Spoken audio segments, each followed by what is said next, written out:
உன்னோடே கூட இருந்து நான் செய்யும் காரியம் எப்படி இருக்குமா? பயங்கரமா இருக்குமா? எப்படிப்பட்ட தேவன் பாருங்க. மோசேட்ட சொல்ற, மோசேயின் தேவனை தான் நம்ம ஆராதித்துக் கொண்டிருக்கிறோம். கர்த்தர் நேற்றும் இன்றும் என்றும் மாறாத தேவன். யோசுவாட்ட பேசுவார். மோசேக்கு அடுத்து யார் வரலாம்? யோசுவா வருவார். யோசுவாட்ட பேசும்போது எப்படி பேசுவார்னா நேரடியா பேசுவார். நான் மோசே கூட இருந்தது போல நான் கூட இருப்பேன் அப்படிங்கிறார். அதே ஆண்டவர் உங்கள்கிட்ட சொல்றாரு, நான் மோசே கூட இருந்து பெரிய காரியங்களை செய்தேன், அதே மாதிரி இந்த காலவேளையில நான் உன் கூட இருந்து பெரிய காரியங்களை செய்வேன். அத உன் கூட இருக்கிற உன்னை பார்த்து கொண்டு இருக்கிற இந்த ஜனங்கள் எல்லாம் காணும்படியாக நான் பெரிய காரியங்களை செய்வேன். ஒருவேளை நீங்க நினைக்கலாம், யார் எனக்கு இதெல்லாம் செய்வார்? நான் பாவம், எனக்கு ஒண்ணுமே தெரியாது யோசிக்கலாம். நீங்க நான் ஆண்டவர் பெரிய காரியங்களை செய்கிறவர். பலத்த கரத்தினாலே இஸ்ரவேல் ஜனங்களை மோசே மூலமா கர்த்தர் மீட்டெடுத்தார். இந்த ஜனங்கள் அவ்வளவு அற்புதம் செய்து ஆண்டவர் அழைத்து கொண்டு வந்தார். ஜனங்கள் அவங்களுடைய கூக்குரலை கர்த்தர் கேட்டார். என் ஜனத்தின் கூக்குரலை நான் கேட்டேன் அப்படிங்கிறார். அவன் என் ஜனத்தினுடைய வேதனைகளை நான் அறிந்திருக்கிறேன் அப்படிங்கிறார். உங்கள் மனுஷன் முகத்தை பார்ப்பான், வெளியில பார்க்கும்போது அவனுக்கு தெரியாது, ஒன்றும் தெரியாது. நான் இருதயத்தை ஆராய்ந்து அறிகிறவர் நம்முடைய தேவனாக இருக்கிறார். உனக்கு என்ன கஷ்டம் இருக்குது, உனக்கு என்ன தேவை இருக்குது, உன் இருதயத்தின் அங்கலாய்ப்பு எப்படி இருக்கிறது, அல்லது உன் இருதயம் ஏதாவது சூழ்நிலைகளின் நிமித்தமாக சப்ரஸ் பண்ணப்பட்டிருக்கிறதா, இருதயம் மன அழுத்தத்தில் இருக்குதா, என்ன செய்யணும்னு தெரியாம சிலர் முடிச்சுக்கிட்டு இருப்பாங்க, வெளியே சொல்ல முடியாது.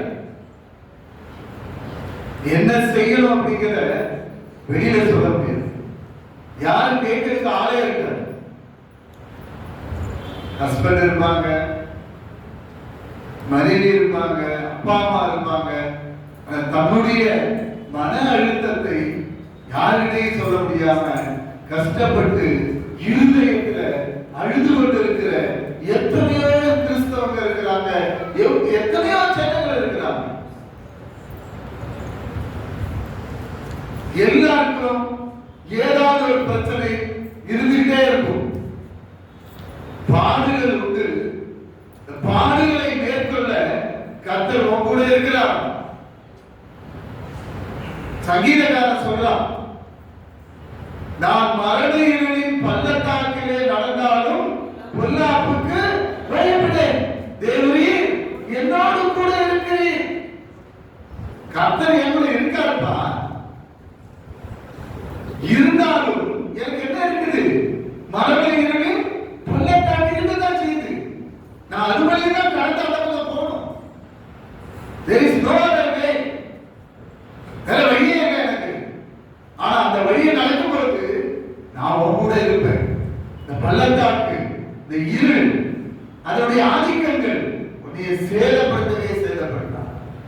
பாருங்க எப்படி பேசுறாரு பாருங்க. நான் உன் கூட இருந்து, நான் உன்னோடே கூட இருந்து, நான் கூடவே இருந்து நான் செய்யும் காரியம் எப்படி இருக்குமா? பயங்கரமா இருக்கும். ஒரு கூட இருந்து தான் செய்வேன், வேற ஒரு ஆள் கூட இருந்து செய்ய மாட்டேன். ஒரு கூட இருந்தா அப்படிங்கிறார். காலை வேளையில சொல்றாரு, யாரும் இல்லையே, எனக்கு உதவி செய்ய யாரும் இல்லையே, அதனால எனக்கு நான் தனியா இருக்கிறேனே, எனக்கு இவ்வளவு பிரச்சனைகள் இருக்குது, பயப்படவே கூடாது. என் கூட நான் ஆராதிக்கிற தேவன் என் கூட இருக்கிறார். ஒருவேளை இப்ப எனக்கு கஷ்டமா இருக்கலாம், பணம் இல்லாம இருக்கலாம், ஆனா என்னை உயிரோட வச்சிருக்கிறார். நான் உயிரோட இருக்கணுமா வேண்டாமா தீர்மானிக்கிற ஒரு பொறுப்பு அவருக்கு இருக்குது. ஒரு முஸ்லீம், அவங்க 2 பிள்ளைங்க, ஹஸ்பண்ட் கையில இருந்த பணம் எல்லாம் போயிடுச்சு. அதெல்லாம் அவங்க நிறைய சொன்னாங்க. நிறைய பணம் எல்லாம் போய் கையில காசு இல்லை, சாப்பாட்டுக்கு வெளியில ரொம்ப மோசமான சூழ்நிலையில இருந்திருக்கிறாங்க. திடீர்னு பார்த்தா ரொம்ப மோசமான சூழ்நிலை. திடீர்னு பார்த்தா அந்த அம்மாவுக்கு கழுத்துக்கு கீழே எல்லாம் அப்படியே பேரலைஸ்ட் ஆயிடுச்சு. நடக்க முடியாது, அங்கிட்டு திரும்ப முடியாது.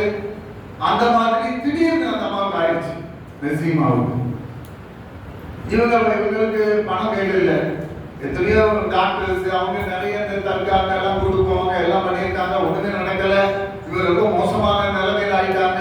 உடனே இந்த ஆள் என்ன பண்ணியிருக்காரு, அவங்க ஹஸ்பண்ட் எப்படியாவது இவங்களை கொண்டு ஆஸ்பத்திரியில சேர்த்துடலாம், ஜிஹெச்ல கொண்டு அட்மிட் பண்ணிட்டாங்க. நம்ம சென்னை ஜிஹெச் அட்மிட் பண்ணிட்டாங்க. டாக்டருக்கு 3 மாசம் உள்ள பெட்ல இருந்திருக்காங்க. பெட்லயே இருந்ததுனால பெட் சுகர்லாம் வந்து புழு வச்சிருச்சான். கம்ப்ளீட் புழு வச்சு அவங்களே சொல்றாங்க, ஏன் சரீரத்திலிருந்து வர்ற நாட்டத்தை எதையாலேயே தாங்க முடியல அப்படிங்கிறாங்க. அதனாலே தாங்க முடியலையா? டாக்டர்ஸ் எல்லாம் சொல்லிட்டாங்க, அவ்வளவுதாமா, இனி உனக்கு ஆபரேஷன் எல்லாம் பண்ண முடியாது, அவ்வளவுதான் சொல்லி எல்லாம் கைவிட்டுட்டாங்க. யாரும் பக்கத்திலே வரமாட்டாங்க. இவங்க அம்மா தான் இந்த பிள்ளையை பார்த்துக்கிட்டே இருக்கிறாங்க. 2 பிள்ளைங்க, 2 பிள்ளைங்களும் ஸ்கூல்ல படிச்சுட்டு இருக்காங்க. சாப்பாடு கொடுக்கறதுக்கு அந்த பிள்ளைகளை பார்க்கறதுக்கு ஆளே இல்லையா. அவங்களா போவாங்க, அவங்களா வருவாங்க. சில நாள் அந்த பிள்ளைகளுக்கு மத்தியானத்துல சாப்பாடே இருக்காங்க. பேசாம ஸ்கூல்ல நின்றுட்டே இருக்குங்க. எல்லாரும் சாப்பிட்டு போயிட்டு இருப்பாங்க. கடைசி அந்த டீச்சர்ஸ் பார்த்து இந்த பிள்ளைகளுக்கு அவங்கள்ட்ட இருக்கிறதுல கொஞ்சம் மிச்சம் இருக்கிறத எடுத்து இந்த பிள்ளைகளுக்கு சாப்பிட கொடுப்பாங்க. யோசிச்சு பாருங்க எப்படி இருக்கணும். தாய்க்கு 2 பிள்ளைகள் ஸ்கூல்ல போய் சாப்பாடு இல்லாம நின்று இருக்குது, எப்படி இருக்கும் இது? அப்போ உடனே இதுக்கு என்ன ஆச்சுன்னா, செத்துலாம் எதுக்கு உயிரோட இருக்கணும் அப்படிங்கிற ஒரு சூழ்நிலையில இந்த அம்மா உட்கார்ந்து இருக்குது. எதுக்க முடியாது, திருப்பி போட்டா புழுவா விடுமா. அதனால யாரும் பக்கத்துல வரமாட்டாங்க. இவங்க அம்மா கீழே கேண்டீன்ல போய் ஒரு டீ வாங்கிட்டு ஒரு டீ குடிச்சிட்டு வரலாம். இது 5வது மாடியில. இது கீழே போனா இது வழியில சத்தம் போடுறது கீழே கேட்டு இந்த அம்மா ஓடி வருமா, ஐயோ என் மாமா சத்தம் போடுது அப்படின்னு. அவ்வளவு வலியா இருக்கும். அந்த வார்டுல எல்லாத்தையும் கொடுத்துட்டு இவங்கள்ட்ட வந்து கொடுத்துருக்காங்க. அப்ப இவங்க சொல்லி இருக்கிறாங்க, இது ஜீவன் உள்ள தேவனுடைய வார்த்தை. நீ இதை படிச்சீங்கன்னா ஒருவேளை யாரும் சொல்ல முடியாதத டாக்டர்ஸ் உடைய தள்ளி இருக்கலாம், ஆனா இந்த வார்த்தை உடைய சுகமாகுமா அப்படின்னு சொல்லிட்டு இவங்க போயிட்டாங்க. இதுக்கு தூக்கமே ராத்திரி வராம நைட் எல்லாம் போயிட்டு பேசிட்டு இருந்து பார்த்துட்டு இருந்து எடுத்து படிக்க ஆரம்பிச்சிருக்கு. இந்த பெரும்பாலுள்ள ஸ்திரீ அதைத்தான் இது படிச்சிருக்கு. பெரும்பாலுள்ள ஸ்திரீக்கு எப்படின்னா, கை பெரிய பணக்காரியா இருப்பான், கையில இருந்த பணமெல்லாம் அப்படி இருக்கும். எல்லாத்தையும் வித்து வைத்தியம் பண்ணியும் யாராலையும் குணமாக்க முடியாம 12 வருடமா பெரும்பாலும் நம்ம வேத வல்லுநர்கள் சொல்றாங்க, அவ்வளவு மோசமா இருப்பான். ரத்த போக்கு, சரீரத்துல ரத்தமே இருக்காது. அவ்வளவு மோசமான ஒரு சூழ்நிலை. அப்படிப்பட்ட சூழ்நிலையில தான் இந்த பெரும்பாலுள்ள ஸ்திரீ மெதுவா வந்து, நான் இயேசுனுடைய சரீரத்தில் இருக்கக்கூடிய அவருடைய வஸ்திரத்தினுடைய தொங்கலையாவது தொட்டு சுகமாயிரு அப்படின்னு அவன் தீர்மானம் பண்ணான். தொட்ட மாத்திரத்துல உதரத்தின் ஊரல் நின்று போச்சான். சரீரத்துல ஆரோக்கியம் அடைந்ததை உணர்ந்தான். ஒரு செகண்ட்ல சரீரத்தை அப்படி மாறி போச்சான். வேற மனுஷியாய் மாறிட்டான். தேவனுடைய வார்த்தைக்கு அல்லது அவருடைய வல்லமை மகா பயங்கரமா இருக்கும். அவருடைய நாமம் பயங்கரமானது அப்படிங்கிறது. இதை பார்த்த உடனே இந்த அம்மாவுடைய ஒரு பெரிய ஒரு நம்பிக்கை, இந்த இயேசு என்னை சுகமாக்குவாரா அப்படின்னு. இப்படி கண்ணை மூடி யோசிச்சுட்டு இருக்கும் போது, ராத்திரி ஒரு 1 மணி 2 மணி இருக்கும் போது, நல்ல வெள்ளை அங்கி தரித்து ஒரு ஆடு வந்து இவ பக்கத்துல நிக்குதான். இந்த அம்மாவுக்கு பைபிளை பத்தியோ இயேசுவை பத்தியோ அதெல்லாம் ஒண்ணு தெரியாது. கம்ப்ளீட் ஆஃப் தி முஸ்லிம்ஸ் இதுல சார்ந்தவங்க, ஆர்த்தடாக்ஸ் ஃபேமிலி. ராத்திரி வந்து நின்று மகளே நான் உன்னைய சுகமாக்குகிறேன் அப்படின்ட்டான். இது சொல்றான், எப்படி நான் சுகமாகுவேன், நீ திரும்ப அப்படின்ட்டான். எனக்கு திரும்ப முடியாது, யாருமே திரும்புவா அப்படின்னு உடனே இயேசு கையை வச்சு அப்படியே திரும்பினான். உன் மேல உனக்கு சுகம் இல்லைன்னா உன் தாய் தகப்ப கூட கை வைக்க மாட்டாங்க, நாடுகளுக்கு ஓடி போயிடுவான். ஆனா இயேசு எந்த நாட்டமா இருந்தாலும் அவர் கையை வச்சு அவர் தூக்கி எடுத்து உன்னை சுகமாக்குவார். உனக்கு எந்த தேவையோ அதை அவர் செய்வார். எல்லாம் கைவிட்டுருவாங்க, புருஷன் கைவிட்டுருவான், கணவன் மனைவி கைவிட்டுருவான், தாய் தகப்பன் கைவிட்டுருவாங்க. ஆனா அந்த கிறிஸ்து கைவிடவே மாட்டார். நாம் கூடவே இருந்து நான் உனக்காக செய்த காரியங்கள் மகா பயங்கரமா இருக்கும் சொல்ற அந்த காலங்களில் நம்ம அப்படியே திரும்பி விட்டான். டக்குன்னு எதிர்த்து பார்த்துட்டான், அவன் முடிச்சு பார்த்துட்டான், யாருமே இல்லையோ.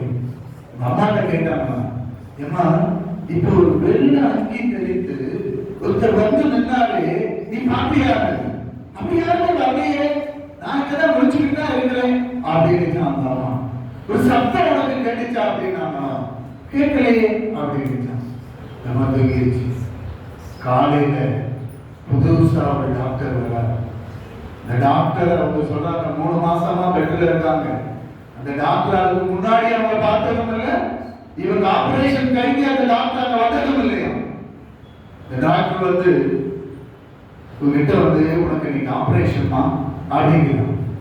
உடனே இந்த அம்மா அந்த டாக்டரை பார்த்து அந்த டாக்டருடைய கையை எட்டி பிடிச்சிட்டான். பிடிச்சிட்டு அம்மா சொல்லிச்சான், டாக்டர் என்னைய கொண்டு இருக்கு டாக்டர். எவ்வளவு கஷ்டம். உடனே இந்த அம்மா ஏன் கொண்டு நினைச்சுன்னா, இந்த அம்மாவுடைய வேதனைக்காக தன்னுடைய பிள்ளைகள் படுகிற கஷ்டம், தன்னுடைய கணவன் மகன் தன்னுடைய அம்மா படுற கஷ்டம், இணையான மற்றவங்களுக்கு இவ்வளவு கஷ்டம் கொண்டு டாக்டர். ஆனா அந்த டாக்டர் ஒண்ணும் பண்ணாம அவர் போயிட்டார். ஆபரேஷன் தேட்டர்ல கொண்டு போனாங்க. ஆபரேஷன் நடந்துட்டு இந்த அம்மாவுக்கு அப்படியே முன்னாடி வருதாங்க, ஞாபகம் வருதான். நைட்டு எந்த ஆளை கிறிஸ்துவை இந்த அம்மா பார்த்துச்சோ அதே ஆளு இந்த டாக்டருக்கு மத்தியில் நின்று இந்த அம்மாவுக்கு ஆபரேஷன் பண்றாங்க. அல்லேலூயா. இன்னைக்கு எப்படி சாத்ராக் மேசாக் ஆபேத்நேகோவை தூக்கி கொண்டு போய் அந்த தீச்சூளையில போட்டப்போ நேபுகத்நேசர் அதை யாரு போட சொன்னானோ அதே ராஜா பார்க்கிறான். பார்க்கும்போது தீச்சூளைக்கு நடுவுல 10 மடங்கு அடிக்க சொல்லி போடலாம். அதுக்கு மத்தியில 4 பேர் நிற்காங்க. 3 பேரை போட்டான், 4வது ஒரு ஆள் இருந்தால் அதை இவனே சாட்சி சொல்றான். என்ன சாட்சி சொல்றான்? தேவகுமாரனுக்கு சாயலாக ஒருத்தர் 4வது ஆள் அங்க நிற்கிறாங்க. அதே மாதிரி அதே தேவகுமாரன் இந்த அம்மாவுக்கு இந்த ஆபரேஷன் தேட்டர்ல வந்து ஆபரேஷன் பண்ணி இந்த அம்மாவை குணமாக்கினார். வேற இது நீங்க நினைக்கிற மாதிரி பழைய காலத்துல நடந்தது இல்லை. ஒரு 2 வருஷத்துக்கு முன்னாடி நடந்த காரியத்தை நான் உங்களுக்கு சொல்லிட்டு இருக்கேன். வேற எங்கும் நடந்தது இல்லை. நம்ம ஊர்ல ஜீவச்சில நடந்த காரியத்தை நான் உங்களுக்கு சொல்லிட்டு இருக்கிறேன். நேற்றும் என்றும் என்றும் மாறாத தேவனை நீங்க ஆராதித்துக் கொண்டிருக்கிறீர்கள். யாராவது சாதாரண ஒரு மனிதனையோ அல்லது ஒரு ஆணையோ நம்ம ஆராதிக்கிற தேவன் நம்ம கூடவே இருந்து நமக்காக மகா பெரிய காரியங்களை செய்கிற தேவனை இந்த கால வேளையிலே ஆராதித்துக் கொண்டிருக்கிறோம். மகா பெரிய நல்ல தேவன் கைவிடவே மாட்டான். அந்த அம்மா மறுநாள் காலையில வந்தாம்மா கொண்டு வந்து வச்சுட்டாங்க. டாக்டர் போயிட்டாரு. 3 நாளையில நடக்க வச்சுட்டாங்க. 3 மாசமா செயலிழந்து கலந்த சரீரம் செயல்பட ஆரம்பிச்சிருச்சு. எதிர்த்து நடக்க ஆரம்பிச்சாங்க. நடக்கிறதுக்குன்னா நடக்க வச்சுக்கிட்டு இருக்கிறாங்க. அவங்க அம்மா அந்த யூரின் பேங்க கையில பிடிச்சுக்கிடுவாங்களாம். இது நடக்கணுமா, இது அதை பிராக்டிஸ் பண்ணுவாங்களா, அந்த என்ன சொல்லுவாங்க பிசியோதெரபி, அது பண்ணிட்டு இருக்காங்களாம். இதுக்கு மனசுல ஒரு பயங்கரமான ஒரு எதிர்பார்ப்பு. நம்ம யாருனே தெரியாது. இதுவரை நம்ம அந்த கடவுளை கும்பிட்டதே இல்லை. இயேசுவை அவனா என்னை தேடி வந்து, அவனா இந்த பைபிளை கொண்டு வந்து கொடுத்து, நான் இந்த பைபிளை படிச்சு, அவரா என்னை ராத்திரி தேடி வந்து ஒரு ஆபரேஷன் தியேட்டருக்குள்ள வந்து என்னை நடக்க முடியாம எழுதி தள்ளின என்னை, யாருக்கு வேண்டாம் என்று ஒதுக்கப்பட்ட என்னை எனக்கு ஜீவனை கொடுத்து என்னை நடக்க வச்சாரே, அவருக்கு நான் ஏதாவது செய்ய வேண்டாமா? அதுக்கு தோணிச்சான். ஒரு நன்றி கடன் எனக்கு வேண்டாமா அப்படின்னு யோசிச்சான். நான் ஏதாவது அவருக்கு செய்யணும், நன்றியுடையவளா நான் மாறணும் அப்படின்னு யோசிச்சுட்டான். அதனால ஒன்றும் செய்ய முடியாது. அதுக்கிட்ட இருக்கிறதெல்லாம் இந்த பைபிள் மட்டும்தான், புதிய ஏற்பாடு மட்டும்தான், கிதியோனியர்கள் கொடுத்த புதிய ஏற்பாடு மட்டும்தான் அது கையில் இருக்கு. அதை எடுத்துச்சான் கையில. உங்க அம்மாவை சொல்லிச்சான், ஒவ்வொரு பெட்டாரைய கூட்டிட்டு போவாங்க, ஒவ்வொரு பெட்டா கூட்டிட்டு போனாங்க. இது சொல்லிச்சான், இந்த புஸ்தகம் ஜீவனுள்ள புஸ்தகம், இதை படிச்சேன், என்னை வந்து சுகமாக்கி உங்க முன்னாடி நடந்துகிட்டு இருக்கிறேன். நானும் என்னைய எல்லாரும் ஒதுக்கி வச்சுட்டாங்க, நடக்க முடியாம எத்திக்க முடியாம படித்திருந்த என்னை இந்த பைபிள் என்னை உயிரோட எழுப்புறது, உங்களையும் எழுப்பும். இதை விசுவாசிங்க, இதை வாங்கி படிக்கிறது. ஒவ்வொரு பெட்டாரமா போய் சொல்லிச்சான். நான் யோசிக்கணும், என்னை உயிரோடு வச்சிருக்கிறார், எல்லா காரியங்களையும் எனக்கு செய்திருக்கிறார். நான் என் தாயின் வயிற்றுல பிறக்கும் போதே என்னை அவர் வலது கரத்தினால் தாங்கினார், கர்ப்பத்தில் என்ன தாங்கினார்ப்பா. இல்லைன்னா நான் மறிச்சு போயிருக்க சான்ஸ் நிறைய. அவங்கள கர்ப்பத்துல பாதுகாக்கிறது நம்மளால பாதுகாக்க முடியாது, உங்க அம்மாவால பாதுகாக்க முடியாது, கடவுள் தான் பாதுகாக்கிறார். ஆக்சிஜனை கொடுக்கணும், உள்ளத எல்லாம் கரெக்டா மூக்கு மொழி காது கண்ணு எல்லாம் அங்க உருவாகுது. தேவன் அதுக்குள்ள எல்லாத்தையும் உருவாக்கி வளர்க்கிறார். எவ்வளவு நல்ல தேவன்! நல்ல காலத்தை எனக்கு கொடுத்திருக்கிறார், கண்ணை கொடுத்திருக்கிறார். அன்னைக்கு அவர் உருவாக்குற இருதயம் ஓடிக்கிட்டே இருக்குது, அன்பாக இருந்துகிட்டே இருக்குது. நான் என்னத்தை செய்த இருக்கு, இவ்வளவு செய்து என்னை நடக்க வச்சு, என்னை பாதுகாத்து, என்னை வழிநடத்தி, இவ்வளவு கிருபையாய் வழிநடத்தின அந்த தேவனுக்காக நான் என்ன செய்திருக்கிறேன்?